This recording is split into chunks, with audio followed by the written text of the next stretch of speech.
শেখ হাসিনা যদিও নির্বাচনের মাধ্যমে ক্ষমতা এসেছিল, কিন্তু ওই সময়ের পরিক্রমায় তিনি স্বৈরাচারে পরিণত হয়েছিলেন। এক সময় তিনি ক্ষমতা কুক্ষিগত নয়, ক্ষমতাকে চিরস্থায়ী করার চেষ্টা করেছেন। ক্ষমতা চিরস্থায়ী করার লক্ষ্যেই তিনি সংবিধানের পঞ্চদশ সংশোধনী পাশ করেছেন 2011 সালে। আদালতের, উচ্চ আদালতের, আমাদের সুপ্রিম কোর্টের একটা বিভক্ত রায়ের, সংক্ষিপ্ত এবং বিভক্ত রায়ের সেই অজুহাতে, যদিও সেই বিভক্ত রায়ে বলা হয়েছে পরবর্তী 2 নির্বাচন তত্ত্বাবধায়ক সরকারের অধীনে হতে পারে। তো এই বিষয় নিয়ে আমরা সংসদে তেমন কোনো আলাপ হয় নাই, একতরফাভাবে এটা পাশ হয়েছে এবং পাশ হওয়ার পরে এ নিয়ে তেমন একটা কথাবার্তা হয়নি। তো এই অধমই প্রথম 2013 সালে প্রথম বলেছি যে এই পঞ্চদশ সংশোধন যে পাশ হয়েছে সেটা যে লেজিটিমেসি ছিল না, এটার গ্রহণযোগ্যতা ছিল না, এমনকি আইনগত বৈধতাও ছিল না। আমি একটা লেখা লিখেছিলাম 28 অক্টোবর, কোন সংবিধান কার সংবিধান। 2013 সালের 28 অক্টোবরে আমি লেখাটা লিখেছিলাম। এই লেখাতে আমি পরিষ্কারভাবে বলেছি, একমাত্র স্মার্ট সিটি বসুন্ধরা, আধুনিকতায় এক ধাপ এগিয়ে। শুধু পঞ্চদশ সংশোধনের লেজিটিমেসি নয়, লেজিটিমেসি এই জন্য এতে একতরফাভাবে পাশ করা হয়েছে, জনগণের মতামত নেওয়া হয়নি। সংবিধান তো জনগণের মতামতের প্রতিফলন। এছাড়াও যেই সকল বিশেষজ্ঞদেরকে ডাকা হয়েছিল তাদের মতামত উপেক্ষা করা হয়েছে। সর্বোপরি যে একটা বিশেষ সংসদীয় কমিটি গঠিত হয়েছিল 15 সদস্যের, এবং তার 12 জনই ছিলেন সরকার দলীয়, যে তারা সর্বসম্মতভাবে তারা সুপারিশ করেছিলেন তত্ত্বাবধায়ক সরকার রেখেই সংবিধান সংশোধন।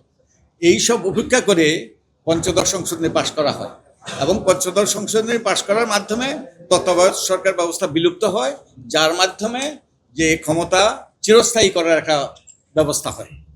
তো এই লক্ষ্যে আমি শুধু এই লেখাই নয়, আরও অনেকগুলো লেখা লিখেছি। আমি অনেকগুলো সংবাদপত্রে লিখেছি, টেলিভিশনে আপনাদেরকেও বলেছি যে শুধু পঞ্চদশ সংশোধনী এটা অসাংবিধানিক নয়, যে যেই সরকার গঠিত হয়েছে পঞ্চদশ সংশোধনীর মাধ্যমে সেই সরকারও অবৈধ।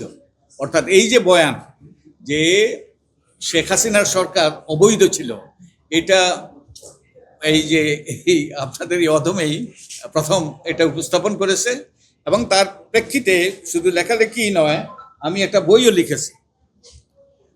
লিখেছি তত্ত্বাবধায়ক সরকার ব্যবস্থা বাতিলের রাজনীতি। এই সব তথ্য উপাত্ত সংগ্রহ করে, সব যুক্তি, সবকিছু এখানে সংমিশ্রিত করে আমি বই লিখেছি। বইটার টাইটেলটা ছিল আসলে তত্ত্বাবধায়ক সরকার বাতিলের অপরাজনীতি।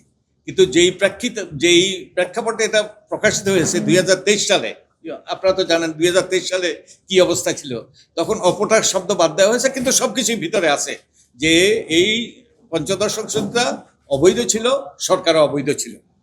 এবং এর পরবর্তীতে আমরা ঠিক করেছি যে আমরা আদালতে যাব, আদালতের আশ্রয় নেব। আমরা পঞ্চদশ সংশোধন যে পাশ হয়েছে সেটা আমরা চ্যালেঞ্জ করব। তো আমি এটা লিড পিটিশনার হয়েছি, আমার সাথে আরও 4 জন ছিলেন। আমরা গত বছর মামলা দাখিল করেছি। গত বছর অগাস্ট মাসে আমরা মামলা দাখিল করেছি। আমাদের লিড লয়ার হলেন যে ডক্টর শরীফ ভূঁইয়া এবং রেদওয়ানুল করিম, উনি সহকারী ছিলেন। ওনারা এটা নিয়ে লড়েছেন। এবং আমরা এই মাসেই তো রায় হলো, রায় ডিসেম্বরে হয়েছে, পূর্ণাঙ্গ রায় এই মাসে পূর্ণাঙ্গ রায়, লিখিত রায়, সেটা এই মাসে প্রকাশিত হয়েছে।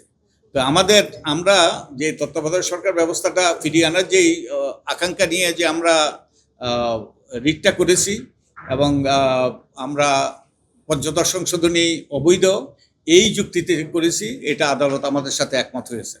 এবং আমাদের এই আইনজীবীরা যে আর্গুমেন্টগুলো উত্থাপন করেছেন তার ভিত্তিতে একটা বইও প্রকাশিত হয়েছে, revolutionary কনস্টিটিউশনালিজম and why it was essential to declare the 15th Amendment unconstitutional, ওনার এই আর্গুমেন্টের ভিত্তিতে। এবং ওনারা এই কাজটা করেছেন যোগ্যতার সাথে এবং অত্যন্ত সুচারুরূপে ওনারা এই মামলাটা তুলে ধরেছেন।